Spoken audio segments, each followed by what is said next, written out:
Hi, my name is Paige. Welcome to my channel, Rolling with Paige, and this is another book review. This time I'm doing Lola in the Mirror, and I'm going to try and make this one short. I'm going to go ahead with the rating. I give this book a 2.5 stars out of 5 stars. I did like the book. I listened to the audiobook in 2 days. It was really good. It was really nice. I did have to play at double speed because of how long the narrator took to speak.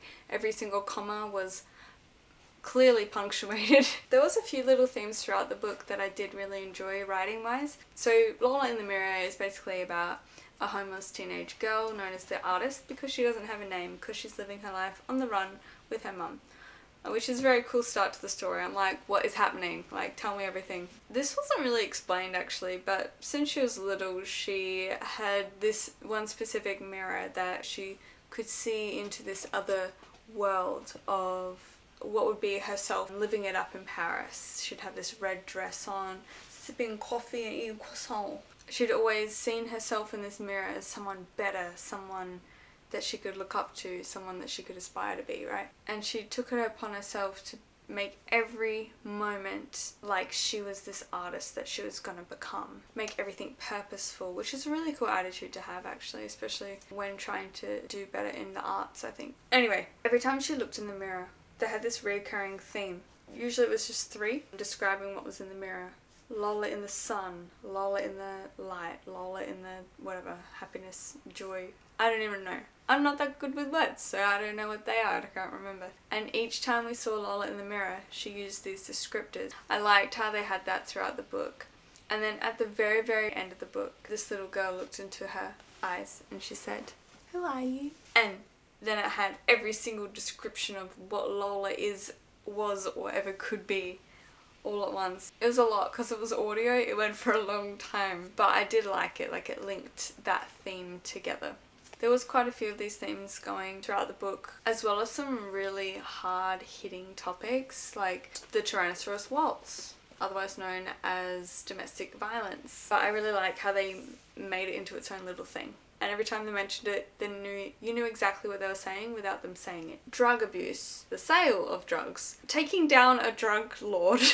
That was in the book. That's crazy, right? Though I did have a few little nitpicky things within the book as well. My first one, sometimes I get really annoyed by certain writing styles. Repetitiveness really bugs me. You know, the first 2 times Lola told her story about how she's this homeless girl who doesn't have a name and has been living on the lam with her mum who went through the Tyrannosaurus waltz, and so she killed her partner, and that's how they got into this mess because they're running from the cops. Self-defense, bitch, like what the fuck? When you get off on that. And the first couple times I was like, okay, cool. But by the time she got to telling another person, I was so overhearing it. I was so over it. She just repeated it and repeated it and repeated it. Most of the time it was to herself in her own head. And I'm like, why are we still repeating this same shit? It was kind of annoying. It did feel like filler a little bit, but there was so much other things going on in the book that I'm like, is it filler though? There was a few plot twists I really enjoyed, both involving her mum and her mum's backstory.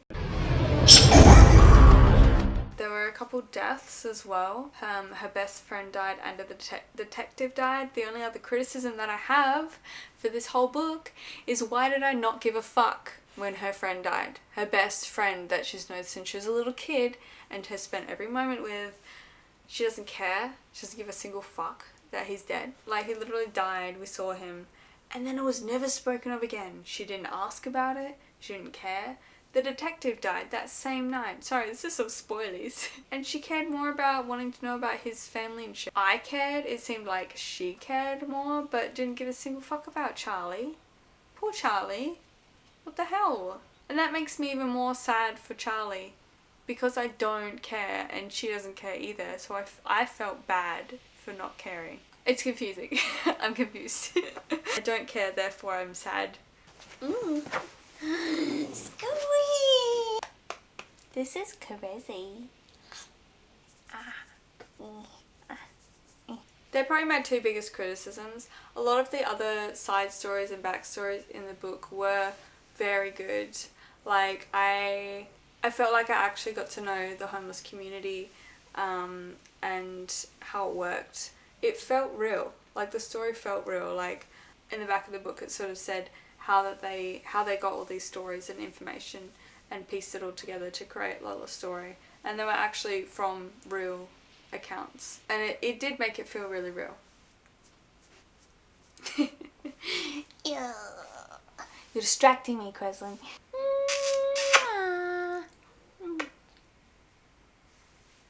Anyways, this book, in the book club that I'm in, we were talking about it for like a couple hours.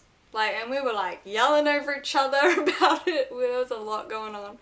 Like, we're loud people anyways, but like there was a lot of opposing opinions. The questions we had at the start about like when the mum just claimed self-defense was answered in the end. Spoiler alert. Mummy's partner and real child got burnt alive in a car, and then Mummy stole someone else's baby, which is Lola. That's why they were on the run, because she was wanted for kidnapping. Lola ended up finding some of her real family. That whole family got torn apart though, because Mum was pretty pissed that Dad lost the baby, and so they broke up, but then Dad got on the piss, and her sister ended up connecting with her. I think their mum died. I think she had cancer. There was a lot of sad shit in this book, I gotta say. And the most cheesy romantic scene I've ever fucking read in my entire life. I'm like, it's the worst. If I was a teenage girl and I read that, I would be like, oh my god, my heart. Oh, that's what I've always wanted from a boy. But because I'm 30 years old, I'm like, this is not real. This will never happen. It's disgusting, okay? What are you looking at? Just something in your ears. What's happening? If you absolutely love reading, I would recommend this book. It's not one that I would say if you haven't read in a really long time, you should definitely... No, none of that. If you like reading, you should read this one. It's half decent, but at the same time, I'm not head over heels. Like, I don't know if I'll ever give a 5-star. Have I ever read a 5-star book? 5 stars, like, holy fuck, that changed my life forever. That's what 5 stars are reserved for, and nothing less. Bye! Beep, beep, beep, beep, beep, beep. Should we do a sit-up? Ready? 1, 2...